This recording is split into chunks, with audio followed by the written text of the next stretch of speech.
आइए देखते हैं रेशो एनालिसिस का क्वेश्चन नंबर 4। क्योंकि हम रेशो एनालिसिस यानी कि अनुपात विश्लेषण कक्षा 12 यूपी बोर्ड हो या अन्य बोर्ड हो जहां पर अनुपात विश्लेषण महत्वपूर्ण चैप्टर अकाउंट में है, उनके लिए यह वीडियो बहुत महत्वपूर्ण है।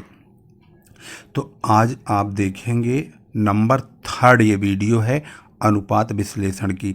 इससे पहले की जो वीडियोज हैं नंबर 1 नंबर 2 उनका लिंक मैं शेयर कर दूंगा इसके डिस्क्रिप्शन में, आप उसमें देख सकते हैं। तो यहाँ पर आप देखेंगे क्वेश्चन नंबर 4 लिखा हुआ है औसत भुगतान अवधि ज्ञात कीजिए। किताब थोड़ी सी किसी स्टूडेंट को देने से यहाँ फट गया है, फिलहाल इसके नंबर्स हमें दिख रहे हैं। क्वेश्चन नंबर 4 है और यहाँ पर सकल क्रय यानी कि परचेज है ये, और परचेज की जो वैल्यू है वो 1 लाख है। नगद क्रय ये कैश परचेज है जो कि 20,000 है। क्रय वापसी यानी कि परचेज रिटर्न है ये 8,000 रुपये है। लेनदार यानी क्रेडिटर्स ये 10,000 रुपये के हैं। बिल्स पेबल 4,000 हैं। औसत भुगतान अवधि में बिल्स पेबल और क्रेडिटर्स का रोल तो है, लेकिन छूट के लिए संचय, प्राप्य बिल और देनदार इनका कोई यूज नहीं है। चलिए अब इसको समझते हैं और यह देखेंगे कि यह सवाल अब कैसे होगा।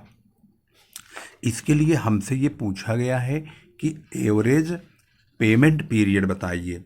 तो आप बने रहिए और अंत तक वीडियो जरूर देखिए। ये क्वेश्चन नंबर 4 है, विजय पाल सिंह की बुक है और इसकी जो वीडियो पहले की बनाई गई है वह सब इसी बुक की बनाई गई है। बुक कोई भी हो, अगर तरीका आपका सही है, मेथड फार्मूले सब सही हैं, तो आपको कोई डर नहीं है। आप डंके की चोट पर सवाल को सॉल्व कर सकते हैं। तो यहाँ पर फॉर्मूला सबसे पहले लिखेंगे average payment period. Average payment period इसका फॉर्मूला है एवरेज क्रेडिटर्स या पेएबल, क्रेडिटर्स को हम पेएबल भी बोलते हैं, अपॉन क्रेडिट परचेज इनटू 360, ये फॉर्मूला है। अब यहाँ पर हमें एवरेज क्रेडिटर्स की सख्त आवश्यकता होगी। इसके लिए हम सबसे पहले एवरेज क्रेडिटर्स में यह जानेंगे कि आखिर किस चीज़ को शामिल किया जाता है। तो इसका फॉर्मूला होता है क्रेडिटर्स प्लस बिल्स पेएबल। तो मौजूदा सवाल के मुताबिक क्रेडिटर्स की कीमत यानी वैल्यू 10,000 है और बिल्स पेएबल की कीमत यानी वैल्यू 4,000 है। इस प्रकार से 14,000 रुपये यानी 14,000 एवरेज क्रेडिटर्स हुआ। इसके बाद दूसरा जो हमें नोटिस करना है वो क्रेडिट परचेज है। तो क्रेडिट परचेज के लिए सबसे पहले लिखिए क्रेडिट परचेज इक्वल टू होता है total gross purchase minus cash purchase minus purchase return. यह बहुत महत्वपूर्ण है, परचेज रिटर्न। इनकी हम वैल्यूज को रखेंगे। वैल्यू इनकी क्या है वह भी देख लेते हैं।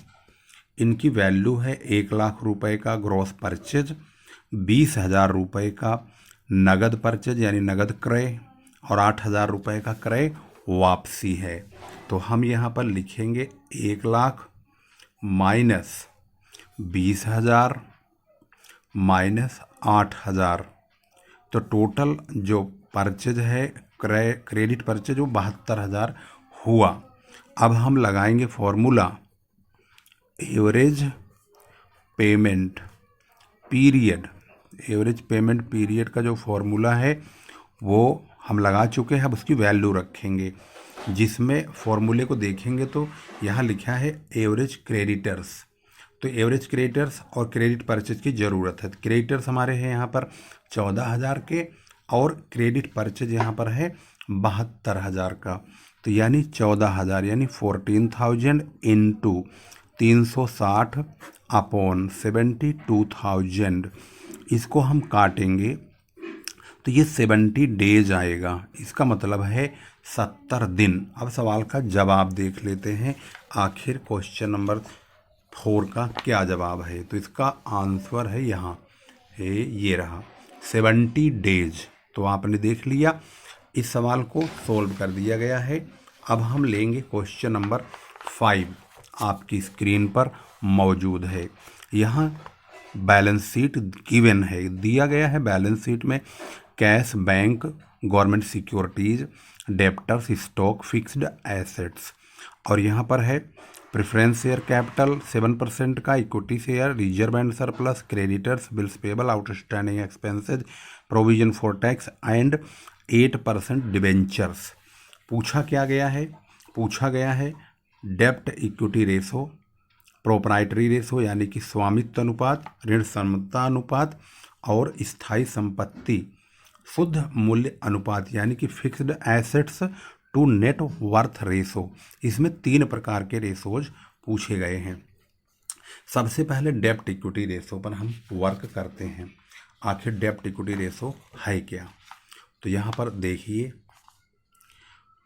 क्वेश्चन नंबर 5, डेप्ट इक्विटी रेशो। सबसे पहले यह जानना जरूरी है डेप्ट इक्विटी रेशो का फॉर्मूला क्या है। इसका फॉर्मूला है टोटल डेप्ट अपॉन टोटल इक्विटी, यानी कि कुल ऋण अपॉन कुल समता। तो इसमें 2 पॉइंट है टोटल डेप्ट। सबसे पहले जानना जरूरी है कि टोटल डेप्ट क्या होता है। टोटल डेप्ट में हमारे सभी लायबिलिटीज वाले आइटम आते हैं, जैसे कि डिबेंचर्स हो गए, लोन्स हो गया, क्रेडिटर्स हो गए, एंड बिल्स पेबल हो गया, बैंक ओवरड्राफ्ट हो गया, bank overdraft plus outstanding expenses हो गया। मतलब टोटल डेप्ट है तो भाई सब चीज़ आएगा, तमाम चीज़ें आएंगे, प्रोविजन फॉर टैक्स भी आएगा अगर दिया होगा तो, प्रोविजन फॉर टैक्सेशन या टैक्स, ये तमाम चीज़ें आते हैं। अब हम देखेंगे इसमें से हमें क्या क्या दिया गया है।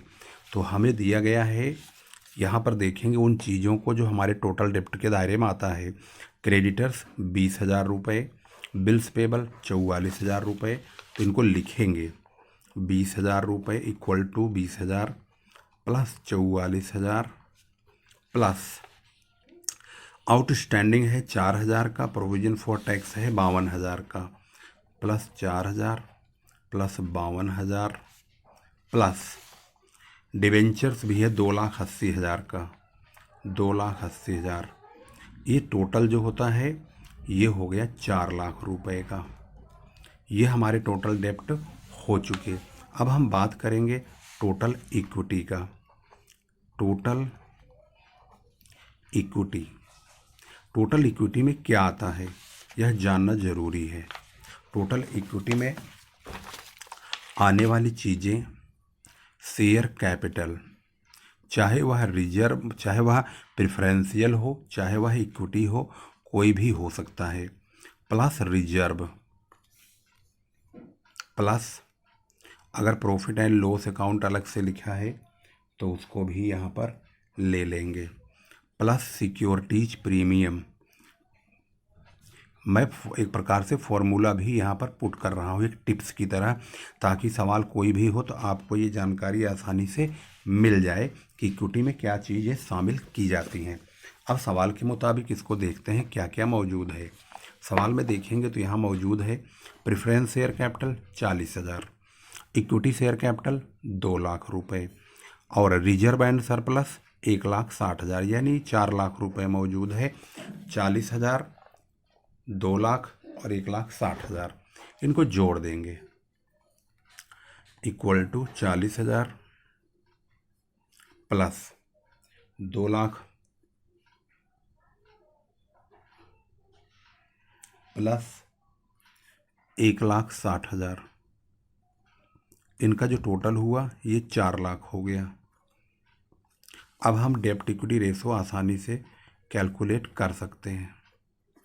डेब्ट equity ratio equal to 4 lakh का डेब्ट है और 4 लाख का ही इक्विटी है, यानी इनको 4 एकम 4 1/1 का रेशो आया, यानी 1:1 हमारा जवाब है।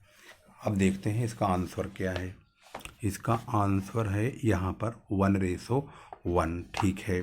आगे है प्रोप्राइटरी रेशो। इसका तो फार्मूला भी दिया हुआ है, share holders funds upon total assets. तो देखेंगे शेयर होल्डर फंड्स को ही इक्विटी बोलते हैं। ये जो हमने लिखा है टोटल इक्विटी ही शेयर होल्डर फंड्स होता है। इसको हम टोटल इक्विटी और शेयर होल्डर्स फंड्स भी बोलते हैं। इसे प्रोप्राइटरी फंड भी कहा जाता है। इसका 2-3 नाम है। इसकी वैल्यू है 4 लाख रुपए। और टोटल एसेट्स में टोटल एसेट्स साइड का टोटल होगा, जो कि यहाँ पर 8 लाख रुपए लिखा हुआ है। तो इसका फॉर्मूला आसान सा ही है। दूसरा भाग इसका प्रोप्राइटरी रेशो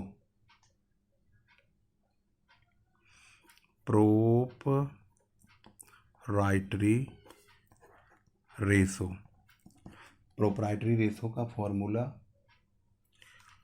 एक टोटल इक्विटी कर सकते हैं या share holders funds upon total assets. तो जिसकी वैल्यू मैंने आपको पहले ही दिखा दिया है 4 लाख रुपए और टोटल एसेट्स है 8 लाख रुपए। तो काटेंगे इसको, ये सब कट गया तो 4/8 बचा। 4/8 लास्ट में एकदम ख़त्म हो जाना चाहिए, ये वहीं पर रोकेंगे।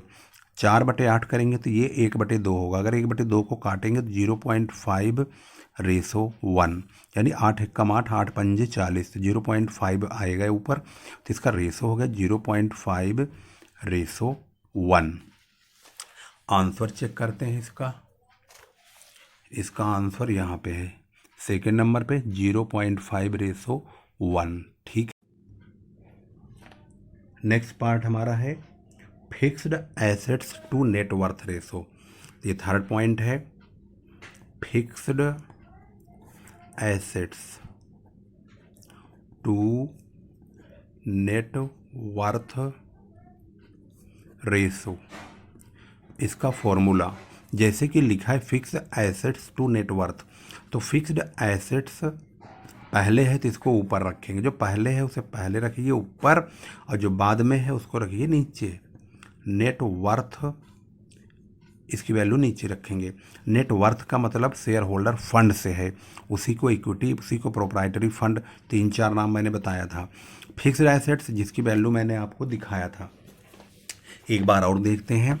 फिक्स्ड एसेट्स है 5,20,000 और नेटवर्थ, इन तीनों को टोटल करेंगे, शेयर कैपिटल, इक्विटी और प्रेफरेंस के और रिजर्व, और कुछ इसमें दिया नहीं है। तो दोनों हमारे, यही तीनों हमारे जो हैं इस वक्त शेयर होल्डर फंड्स का काम करेंगे। 4 लाख रुपए। तो फिक्स्ड एसेट्स 5,20,000 ऊपर रखेंगे और 4 लाख नीचे रखेंगे। इसको डिवाइड करेंगे, 4 एकम 4, देखो 4 जीरो हट गए, 4 जीरो हट गए, तो ये 52/40 बचेगा। 52/40। अब इसको छोटा करेंगे तो 4 एकम 4, 4 3 12, 1.31 का रेशो, यानी 1.3:1 ये इसका रेशो है। आइए चेक करते हैं इसका आंसर। तो इसका आंसर है यहाँ पर 1.3:1, बिल्कुल क्लियर हो चुका है। अब हम करेंगे क्वेश्चन नंबर 6, आपकी स्क्रीन पर मौजूद है। यहाँ इन्फॉर्मेशन दी है, कर घटाने के पश्चात शुद्ध लाभ 75,000 रुपये, घटाया गया ह्रास 1,050, कर की दर शुद्ध लाभ पर 50% और ऋणों पर ब्याज भुगतान किया गया 6,000। क्वेश्चन पूछा गया है ऋण सेवा अनुपात यानी डेब्ट सर्विस रेशो। डेब्ट सर्विस रेशो का मतलब क्या होता है? सबसे पहले इसका फॉर्मूला लिखेंगे। डेब्ट सर्विस रेशो, डेब्ट, क्वेश्चन नंबर 6, डेब्ट service ratio equal to earning before interest and tax upon net interest, ये इसका फॉर्मूला है। तो हमारे पास अर्निंग का मतलब नेट प्रॉफिट से है, तो हमारे पास जो प्रॉफिट दिया हुआ है वह प्रॉफिट यहाँ पर 75,000 का है, यानी 75,000 का है, लेकिन इसमें कहता है कि कर घटाने के बाद है। कर घटाने यानी टैक्स घटा चुका है। टैक्स कितना है इसमें? 50%। इसका मतलब है 75,000 रुपये इसमें से घटा के 75,000 रुपये ही बच रहे हैं। तो हम बिफोर टैक्स और इंटरेस्ट दोनों जाएंगे, तो इसका मतलब है आफ्टर इंटरेस्ट एंड टैक्स में हम इंटरेस्ट और टैक्स जोड़ेंगे तो बिफोर यानी कि टैक्स बिफोर इंटरेस्ट पहुंचेंगे।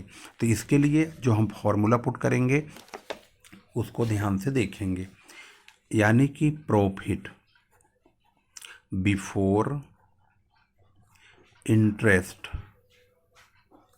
एंड टैक्स इक्वल टू जो प्रॉफिट आफ्टर टैक्स दिया है, प्रॉफिट आफ्टर टैक्स इन अपॉन करेंगे टैक्स रेट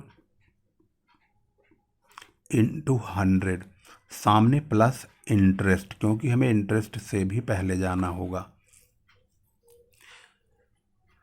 अब इसकी वैल्यू पुट करेंगे 75,000 यानी 75,000 इंटू 100 अपॉन 50 प्लस 6,000, तो ये हो जाएगा 1.5 लाख प्लस 6,000 यानी 1,56,000।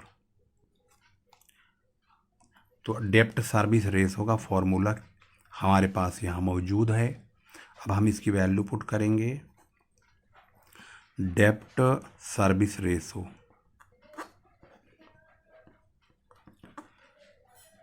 एक 1,56,000 अपॉन 6,000, इसे काटेंगे 0 0 खत्म, 6 दूनी 12 6 छंग 36 यानी 26/1 यानी कि 26:1 आएगा। इसको हम 26 टाइम्स भी लिख सकते हैं, क्योंकि ज़्यादातर सर्विस का जो रेशो का फार्मूले का जो रिजल्ट होता है वो टाइम्स में आता है, यानी 26 गुना 26 टाइम्स इसका जवाब है। तो आइए चेक करते हैं। क्वेश्चन के मुताबिक जवाब यहाँ पर है 26:1। ये सवाल हमारा हो चुका है। अब हम करेंगे क्वेश्चन नंबर 7। आप देख रहे हैं यहाँ पर क्वेश्चन नंबर 7, जिसमें लाभ हानि खाता दिया गया है, प्रॉफिट एंड लॉस अकाउंट दिया है, साथ में ट्रेडिंग अकाउंट भी लिखा हुआ है। तो यहाँ पर ग्रॉस प्रॉफिट है 2,03,000 रुपये और सेल है 5 लाख रुपये और नेट प्रॉफिट 1,73,000 रुपये 173,000 है। पूछा क्या गया है? पूछा है निम्न अनुपातों की गणना कीजिए। क्या है वो? सकल लाभ अनुपात, परिचालन अनुपात, व्यय अनुपात, शुद्ध लाभ अनुपात, कर के पश्चात और पूर्व दोनों ही। हालांकि इसमें टैक्स नहीं है। अगर टैक्स नहीं दिया होता है तो हम टैक्स का रेट 50% मान के सवाल को सॉल्व करते हैं। अब इस सवाल के मुताबिक सबसे पहले ग्रॉस प्रॉफिट रेशो बनाना होगा। तो ग्रॉस प्रॉफिट रेशो के लिए सबसे पहले क्या लेंगे? ग्रॉस प्रॉफिट रेशो, यहाँ फॉर्मूला लिखेंगे ग्रॉस प्रॉफिट का। आखिर क्या है उसका formula? Gross, question number 7,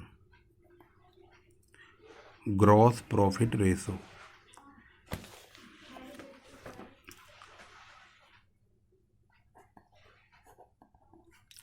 gross profit ratio equal to होता है gross profit upon sale into 100। तो आपने देखा ग्रॉस प्रॉफिट यहाँ पर 2,03,000 रुपये का लिखा है, अपॉन सेल 5 लाख का है, इनटू 100। तो 5 चौक 20 5 छक 30 40.6%। ग्रॉस प्रॉफिट, नेट प्रॉफिट का रेशो जो सेल से रिलेटेड होते हैं रेशोज और ट्रेडिंग प्रॉफिट एंड लॉस के, तो वे सभी परसेंट में आते हैं। ये पहला पॉइंट है, यानी फर्स्ट। अब हम सेकंड करेंगे। इसमें इन्होंने सेकंड पार्ट में क्या पूछा है। सेकंड पार्ट में आपने देखा होगा, भी क्वेश्चन मैंने दिखाया था, तो ऑपरेटिंग रेशो पूछा था। ऑपरेटिंग रेशो, यह जानना बहुत ज़रूरी है कि ऑपरेटिंग रेशो का फॉर्मूला क्या होता है। ऑपरेटिंग रेशो का फॉर्मूला होता है cost of goods sold plus operating expenses upon sale. ये जो सेल है ये नेट सेल से मतलब है, इनटू सामने 100। तो यहाँ पर कॉस्ट ऑफ गुड्स सोल्ड और ऑपरेटिंग एक्सपेंसेज की हमें आवश्यकता है। तो सबसे पहले कॉस्ट ऑफ गुड्स सोल्ड का फॉर्मूला क्या होगा। इसका फॉर्मूला होता है सेल्स माइनस ग्रॉस प्रॉफिट, ये फॉर्मूला होता है।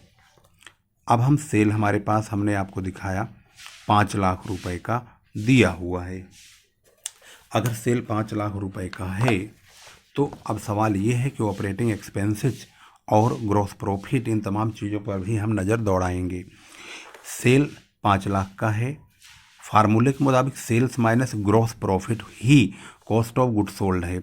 सेल यहाँ है और ग्रॉस प्रॉफिट 2,03,000 का है। तो इसका मतलब 5 लाख में से हम 2,03,000 रुपये माइनस करेंगे, तो यहाँ पर 2,97,000 रुपये प्राप्त होंगे, जो कि कॉस्ट ऑफ गुड्स सोल्ड है। अब बात करेंगे ऑपरेटिंग एक्सपेंसेज का। यहाँ पर देखेंगे नीचे प्रॉफिट एंड लॉस अकाउंट का हिसाब किताब लिखा है। यहाँ पर जितने भी खर्चे लिखे हैं, administrative, selling, interest on loan, discount, bad debts, आगे नॉन ऑपरेटिंग एक्सपेंसेज है। तो इसका मतलब ऊपर वाले सभी ऑपरेटिंग एक्सपेंसेज हैं। इसका मतलब है 15, 10, 25, 2, 27 और 2, 29। ये 29,000 रुपये जो हैं ये ऑपरेटिंग एक्सपेंसेज है। तो हम फॉर्मूले में इसको पुट कर देंगे। तो ऑपरेटिंग रेशो का फॉर्मूला पुट करने के बाद हम ऑपरेटिंग रेशो आसानी से निकाल सकते हैं। Operating ratio equal to 2,97,000 plus 29,000 upon sale की वैल्यू है 5 लाख इंटू 100। ये ऊपर वाला 3,26,000 हो गया इंटू 100 और अपॉन में 5 लाख। इसे काट देंगे, सॉल्व करेंगे। 5 छक 30, 5 पंजे 25, 5 दूनी 10, 65.2%। इसे सोल्व करके आएगा। चेक करते हैं इसका रेशो का आंसर। तो 40.6 रेशो तो सकल लाभ का है, जो कि हम पहले ही निकाल चुके हैं। यहाँ पर 40.6। दूसरा हमने निकाला है 65.2%। अब निकालेंगे व्यय अनुपात। व्यय में हमारे पास 1, 2, 3, ये तो फाइनेंस वाले रेशोज हैं। 4, 1, 2, 3 और 4, 4 रेशो हमारे खर्चों के हैं।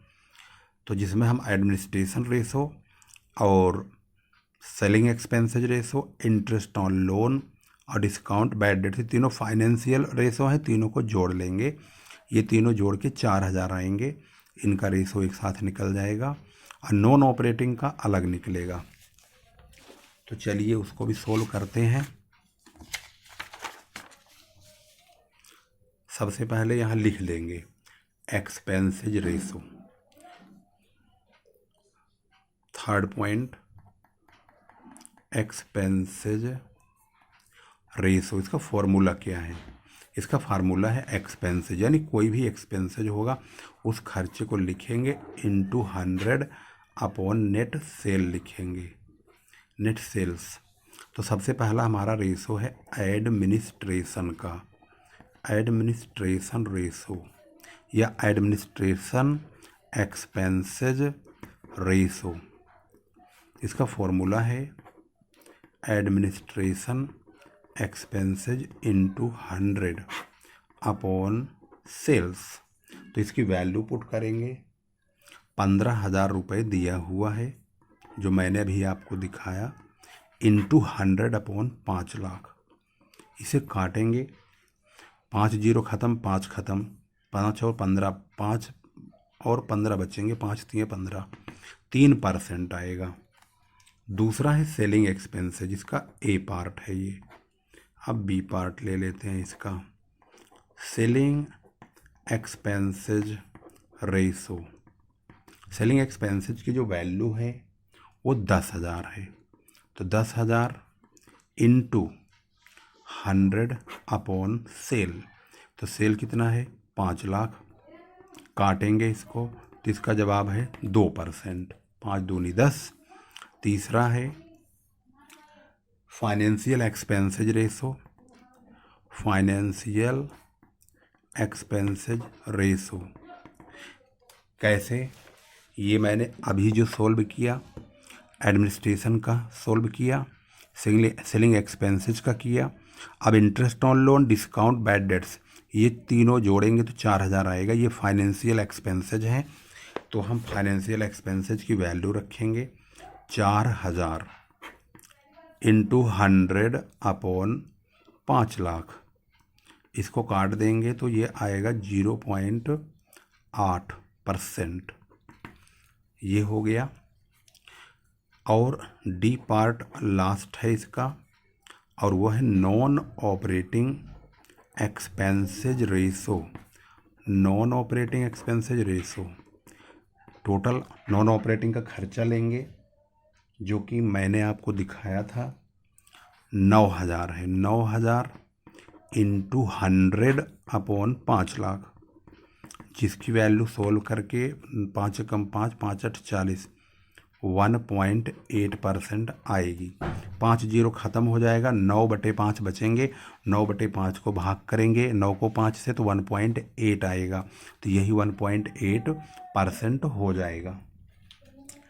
इसके बाद क्वेश्चन पूछा गया है नेट प्रॉफिट रेशो।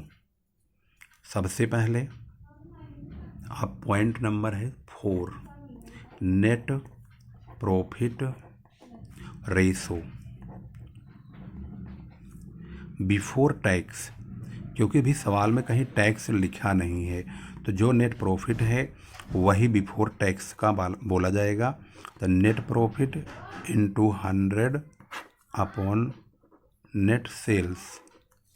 तो नेट प्रॉफिट हमारे पास है 1,73,000 इंटू 100 अपॉन 5 लाख इंटू 5 3 15, 5 चौक 20, 5 छक 30, 34.6%। यदि हम इसको आफ्टर टैक्स की सिचुएशन में डालेंगे तो इसका 50% करेंगे तो आधा हो जाएगा। तो इसके लिए हमें प्रॉफिट को भी 50% करना होगा, अर्थात यहाँ पर लेंगे net profit after tax, net profit after tax. तो 1 लाख जो हमारे पास 73,000 नेट प्रॉफिट है, उसे दिखा भी दूँ मैं आपको कहाँ पे है। ये लिखा हुआ है नेट प्रॉफिट, क्योंकि यहाँ टैक्स नहीं है तो इसका मतलब ये बिफोर टैक्स है। टैक्स मार्जिन अगर कुछ नहीं दिया होता तो 50% मानते हैं, तो इसका हम 50% कर देंगे कम, अर्थात आफ्टर टैक्स के लिए 50% इसका हटा दो, 50/100 यानी इसका आधा कर लो। अगर हम 1,73,000 का आधा करते हैं तो 2 अट्ठे 16, 1 12, 2 छंग 12, 2 पंजे 10, 86,500 आता है। तो हम लिखेंगे net profit ratio after tax, after tax. तो इसके लिए 86,500 इंटू 100 अपॉन 5 लाख, ये हो गया। इसको हम डिवाइड करेंगे, 5 कम 5, 3 5 7 35, 5 3 15, 17.3% आएगा। यहाँ पर दूसरा तरीका भी है, जो हमारा बिफोर टैक्स का आंसर आया था उसी का 50% काट सकते हैं। इस तरह से हमारा आंसर आया था 34.6%, इसी का 50% काट लीजिए। आफ्टर टैक्स में अपने आप चले जाएंगे, इसका आधा हो जाएगा 17.3%।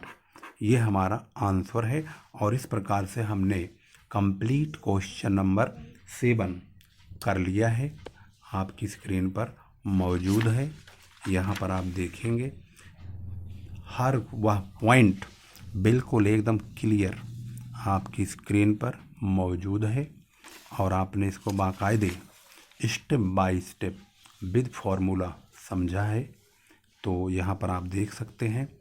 हाँ, आपको कोई भी प्रॉब्लम हो आप अपने कमेंट में ज़रूर पूछ सकते हैं। व्हाट्सएप नंबर इस पर आप भेज सकते हैं, ये व्हाट्सएप नंबर है। यदि आप चाहें अपनी बातों को रखना विद वीडियो, ऑडियो, रिटन, जैसे मर्जी वैसे आप यहाँ पर अपनी प्रॉब्लम पूछ सकते हैं, कह सकते हैं, खुल के बता सकते हैं। उस पर हम संज्ञान लेंगे और वीडियो अवश्य बनाएंगे। फिर लेकर आएंगे एक नई वीडियो को शेयर ज़रूर करिए। अगर चैनल सब्सक्राइब नहीं किया है तो ऐसी ही कॉमर्स से रिलेटेड वीडियोज़ को पाने के लिए इस चैनल को अवश्य सब्सक्राइब करें और अपने फ्रेंड सर्किल और ग्रुप्स में इस वीडियो को शेयर अवश्य करें। यदि आप इस वीडियो से संतुष्ट हैं तो अपने फ्रेंड्स को, अपने जान पहचान वालों को इसको शेयर अवश्य करिए। हाँ, लाइक अवश्य करिए। लाइक नहीं करते हैं आप लोग, वीडियो पसंद करते हैं परंतु लाइक नहीं करते। लाइक ज़रूर कीजिए, कमेंट कीजिए। किसी चीज़ की रोक टोक आपको थोड़ी है, किसी ने रोका थोड़ी है। कमेंट करिए, लाइक करिए, शेयर करिए। सब चीज़ के लिए आपको आज़ादी है, जितनी मर्जी उतनी करिए, जितनी बार उतनी बार करिए, जितने मोबाइल से चाहिए उतने मोबाइल से करिए, कोई रुकावट नहीं है। खुल के अपनी बातें कहिए। फिर लेकर आएंगे एक नई वीडियो, तब तक के लिए नमस्कार, जय हिंद, जय भारत।